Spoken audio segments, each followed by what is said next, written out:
வணக்கம் மக்களே. சற்றுமுன் கிடைக்கப்பெற்ற தகவல் ஒன்று வெளியாகுள்ளதாம். எடப்பாடி பழனிசாமியை தனிமைப்படுத்த செங்கோட்டையனுக்கு அமிதா அவர்கள் அசைன்மெண்ட் ஒன்றை கொடுத்துள்ளாராம். வாங்க வீடியோவை முழுமையாக கண்டலாம். அதாவது தமிழகத்தில் அடுத்த ஆண்டு நடைபெறும் சட்டசபை தேர்தலுக்கு முன்பாகவே அதிமுகவின் பொதுச்செயலாளர் எடப்பாடி பழனிசாமியை தனிமைப்படுத்தப்படுவார் என விசிகாவின் துணை பொதுச்செயலாளரான வன்னிய அரசு தெரிவித்துள்ளதாம். அதாவது வருகின்ற 2026 சட்டமன்ற தேர்தலானது தமிழகத்திலே நிலவக்கூடிய ஒரு முக்கியமான தேர்தலாக தமிழகத்தில் பார்க்கப்படுகிறதாம். அதனைத் தொடர்ந்துதான் தமிழக அரசியல் களமானதே சூடுபிடிக்க தொடங்கிவிட்டதாம். புதிதாக ஆரம்பித்துள்ள விஜயின் தமிழக வெற்றி கழகம் நாளுக்கு நாள் அதனுடைய அரசியல் பயணத்தை தீவிரமடைந்துள்ளது. அந்த வகையில் இது குறித்து வன்னியர் அரசும் கூட தனது எக்ஸ் வலைதளத்தை ஒன்றை கூறியிருக்கிறது. அதாவது முன்னாள் அமைச்சர் செங்கோட்டையன் உள்ளிட்டோர் நடிகர் விஜய் தலைமையில் தாவைக்காவல் இணைவதற்கு பின்னால் பாஜக தான் கண்டிப்பாக இருக்க வேண்டும்.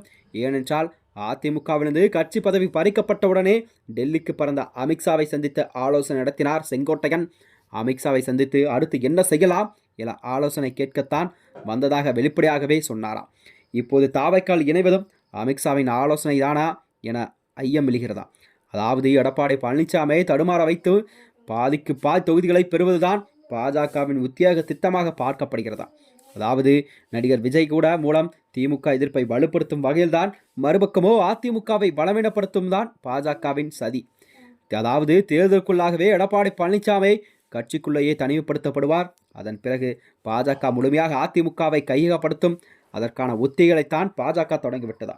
அதாவது நடிகர்கள் எம்ஜிஆர், ஜெயலலிதா தலைமை ஏற்றுக்கொண்டவர்களுக்கு நடிகர் விஜயை ஏற்றுக்கொள்வதில் எந்த ஒரு மனத்தரப்பையும் இருக்காது என்பதே செங்கோட்டையன் தாவைக்கால் இணைவது காட்டுகிறது. இவ்வாறு விடுதலை சிறுத்தை கட்சிகள் துணை பொதுச்செயலாளர் வன்னிய அரசு தெரிவித்துள்ளாராம். அதிமுகவிலிருந்து நீக்கப்பட்ட செங்கோட்டையன் நேற்று தனது ஆதரவாளர்கள் 100க்கும் மேற்பட்டோர் கூட தாவைக்காவல் இணைந்ததும் அவருக்கு தலைமை ஒருங்கிணைப்பாளர் பதவி வழங்கப்பட்டது. அத்துடன் கோவை, நீலகிரி உள்ளிட்ட 4 மாவட்டங்களில் அமைப்பு செயலர் பதவியும் அவருக்கு வழங்கப்பட்டதா. தாவை கலந்த செங்கோட்டையன் செய்தியாளர் சந்தித்து பேசி கூறியதாவது, நான் தாவைக்காவல் இணைந்ததற்கு கண்டிப்பாக காரணம் இருக்கிறது.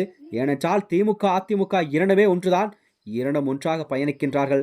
அதனால் தான் தாவைக்காவில் இணைந்தேன். அதாவது தூய்மையான ஆட்சி தமிழகத்தில் அமைய வேண்டும் என்பதற்காகத்தான் தாவைக்காவில் நான் இணைந்தேன். தாவைக்காவிற்கு வெற்றியை தர மக்கள் காத்திருக்கிறார்கள். 2026 மக்கள் புரட்சி ஏற்படும்.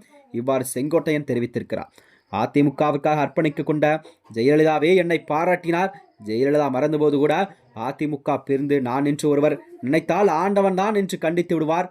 இறைவன் இருக்கிறார், நம்மை கண்காணித்து தான் கொண்டிருக்கிறார் என்றெல்லாம் எடப்பாடி பழனிசாமி மீது விமர்சனங்களாக வைத்துள்ளார் செங்கோட்டையன். இதனைத் தொடர்ந்தார் வருகின்ற 2026 சட்டமன்ற தேர்தலானது கண்டிப்பாக செங்கோட்டையனுக்கு ஒரு அசைன்மெண்ட் டெல்லி தலைமை பாஜக கொடுத்ததாகவும் அரசியல் வட்டாரத்தில் பேசப்படுகிறது.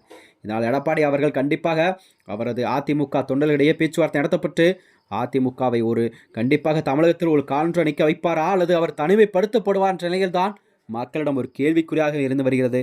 மேலும் இதுபோன்ற வீடியோக்களை தெரிந்து கொள்ள நமது சேனலை மறக்காமல் சப்ஸ்கிரைப் செய்து கொள்ளும். நன்றி, வணக்கம்.